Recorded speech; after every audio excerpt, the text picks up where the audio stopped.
Hello friends, இன்னைக்கு ரொம்பவே ஒரு ஹெல்தியான, டேஸ்டியான, நல்ல ஒரு புரோட்டீன், ஃபைபர் ரிச்சான ரெசிபி தான் பார்க்க போறோம்.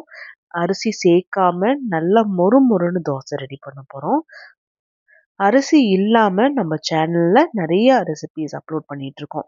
இது வெயிட் லாஸ் பண்றவங்க, சுகர் இருக்கிறவங்களுக்குலாம் ரொம்பவே யூஸ்ஃபுல்லா இருக்கும். இன்னைக்கோட ரெசிபிக்கு பவுல்ல நான் 1/2 டம்ளர் கடலை பருப்பு எடுத்திருக்கேன். கடலைப்பருப்புல ஃபைபர், பொட்டாசியம் இருக்கிறதுனால ஹார்ட் ஹெல்த்துக்காக இருக்கட்டும், ப்ரோட்டீன்ஸ் இருக்கிறதுனால நல்ல ஒரு ஸ்டொமக் ஃபில்லிங்காகவும் இருக்கும். அனீமிக்காக இருக்கிறவங்களுக்காகவும் அயனும் இருக்கு. இது கூடவே 1/2 டம்ளர் துவரம்பருப்பு தான் எடுத்திருக்கோம். துவரம்பருப்புலையும் அதிகப்படியான ப்ரோட்டீன்ஸ், ஃபைபர்ஸ் இருக்கு. வெயிட் மேனேஜ் பண்ணுறதுக்காக இருக்கட்டும், வெயிட் லாஸ்க்காக இருக்கட்டும் ரொம்பவே யூஸ்ஃபுல்லாக இருக்கும். அதே டம்ளரில் 1/2 டம்ளர் பாசிப்பருப்பு. பாசிப்பருப்புல புரோட்டீன்ஸ், ஃபைபர்ஸ் கூட B complex, vitamin E, C, K, iron, potassium, magnesium இருக்கு. இது கூடவே 1/2 டம்ளர் உளுந்து ரெகுலராக எடுத்துக்கிட்டு வந்தோம் அப்படின்னா அதில் இருக்கிற கால்சியம்னால போன் ஹெல்த்துக்கெல்லாம் நல்லாவே இருக்கும். ஸோ லேடிஸ்க்கு பேக் பெயினுக்கெல்லாம் ரொம்பவே யூஸ்ஃபுல்லாக இருக்கும். இந்த தானியங்கள் எல்லாத்தையுமே தண்ணி சேர்த்தி 3லேருந்து 4 முறை நல்லா கழுவி எடுத்து முங்குற அளவுக்கு தண்ணி சேர்த்தி ஒரு 2 வரமிளகாவும் சேர்த்தி ஒரு 2 மணி நேரம் ஊற வச்சாவே போதும். 2 மணி நேரத்துக்கு அப்புறம் தானியங்கள் எல்லாமே நல்லா ஊறிடுச்சு. இதில் நம்ம அரிசி சேர்க்கலை.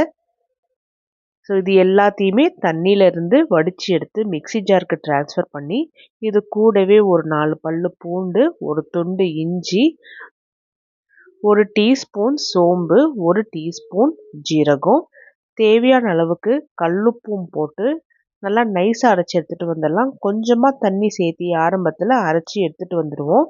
இதை புளிக்க வைக்கணுங்கிற அவசியம் கிடையாது. ஆனால் ஒரு 2 மணி நேரம் கொஞ்சம் புளிக்க விட்டுட்டோம் அப்படின்னா பருப்பு வகைங்கிறதுனால கொஞ்சம் நல்ல ஸ்மூத்தாக இருக்கும். சட்னிக்காக மிக்ஸி ஜாரில் நான் ஒரு 4 நார்மல் சைஸ் வெங்காயத்தை கட் பண்ணி போட்டிருக்கேன். ஸோ 4 வெங்காயங்கிறதுனால ஒரு 6 தக்காளி கட் பண்ணி போட்டு இது கூடவே 4 பல்லு பூண்டு, கொஞ்சமாக கொத்தமல்லி, கொஞ்சமாக கருவேப்பிலை, காரத்துக்காக ஒரு 3 பச்சை மிளகா, தேவையான அளவுக்கு கல்லுப்பு, ஒரு சின்ன துண்டு புளியும் சேர்த்தி நல்லா நைஸாக அரைச்சி எடுத்துகிட்டு வந்துடலாம். நான் இந்த ஸ்டேஜில் தண்ணி சேர்க்காம தான் அரைச்சி எடுத்துகிட்டு வந்திருக்கேன். ஏன்னா தக்காளி கொஞ்சம் ஜாஸ்தியாக சேர்த்திருக்கிறதுனால அதுலேருந்து நல்லா தண்ணி ரிலீஸ் ஆகும், நல்ல ஸ்மூத்தான கன்சிஸ்டன்சியும் வரும். கடாய் கொஞ்சமாக சூடான உடனே ஒரு டேபிள் ஸ்பூன் கடலெண்ணெய் ஊற்றி எண்ணெய் சூடானதுக்கு அப்புறமா 1/4 டீஸ்பூன் கடுகு, 1/4 டீஸ்பூன் ஜீரகம், 1/4 டீஸ்பூன் துவரம்பருப்பு. ஸோ மிதமான சூட்லேயே இது எல்லாமே நல்லா லைட்டாக ப்ரௌன் கலர் ஆனதுக்கு அப்புறமா அரைச்சி வச்சுருந்த வெங்காயம், தக்காளி விழுதியும் சேர்த்தி நல்லா இது போல் கலந்து விட்டுடலாம். இந்த ஸ்டேஜில் ஃபஸ்ட்டு கலந்து விடலாம். அதுக்கப்புறமா எந்த பதத்துக்கு தண்ணி வேணுமோ அந்த பதம் அளவுக்கு தண்ணி சேர்த்திக்கலாம். ரொம்ப அதிகமாக தண்ணி சேர்த்து வேண்டாம். இது கூடவே 1/4 டீஸ்பூன் மஞ்சள், 1/4 டீஸ்பூன் பெருங்காயத்தூளும் சேர்த்தி நல்லா கலந்து விட்டுக்கலாம். இந்த சட்னி பொறுத்த வரைக்கும் நான் கொஞ்சம் திக்காக தான் வச்சுருக்கேன். நீங்கள் கொஞ்சம் தண்ணியாக வேணும் அப்படின்னா நீங்கள் வச்சுக்கலாம். இப்போ எல்லாமே நல்லா கலந்து விட்டுட்டு மூடி வச்சு மிதமான சூட்டில் ஒரு 10 நிமிஷம் நல்லா கொதிக்க வச்சு எடுத்தோம்னா நம்ம எல்லாமே பச்சையாக தான் சேர்த்திருக்கோம் இல்லையா, எல்லாத்தோட பச்சை வாசனையும் போய் எல்லாம் நல்லா பாருங்க கலரும் மாறி நல்லா திக்காக இருக்குது. ஸோ டேஸ்டியான சட்னியும் ரெடி ஆயிடுச்சு. 2 மணி நேரத்துக்கு அப்புறம் பருப்புமே பார்த்தோம்னா கொஞ்சம் லைட்டாக புளிச்சு வந்திருக்கும். இது ஏன் புளிக்க வைக்கிறோம்னா நல்லா சாஃப்டாக இருக்கும். ஸோ டைஜஸ்ட் ஆகிறதுக்கு கொஞ்சம் ஈஸியாக இருக்கும். இதுக்கப்புறமா இதோட பதம் செக் பண்ணி பாருங்கள். ஏன்னா தோசை தான் ஊற்ற போகிறோங்கிறனால கொஞ்சம் தண்ணி சேர்த்தி நான் நல்லா கலந்து விட்டுக்கிறேன். இது கூடவே நீங்கள் தேவைப்பட்டுச்சுன்னா கேரட்டை கூட கொஞ்சம் துருவி சேர்த்திக்கலாம். நான் இந்த பக்குவத்துக்கு தான் ரெடி பண்ணி எடுத்திருக்கேன். ஸோ இது போல் இருந்துச்சு அப்படின்னா தான் நல்லா மொறுமொறுன்னு தோசை ஊற்ற முடியும். தோசை தவா கொஞ்சமாக சூடானதுக்கு அப்புறமா ஒரு குழிக்கரண்டி அளவுக்கு மாவு எடுத்து நல்லா மெல்லிசாக ஊற்றி எடுத்துக்கலாம். ஸோ அரிசி மாவில் தான் நம்ம தோசை போடணும், அதுதான் மொறுமொறு வரும் அப்படிலாம் ஒன்றும் கிடையாது.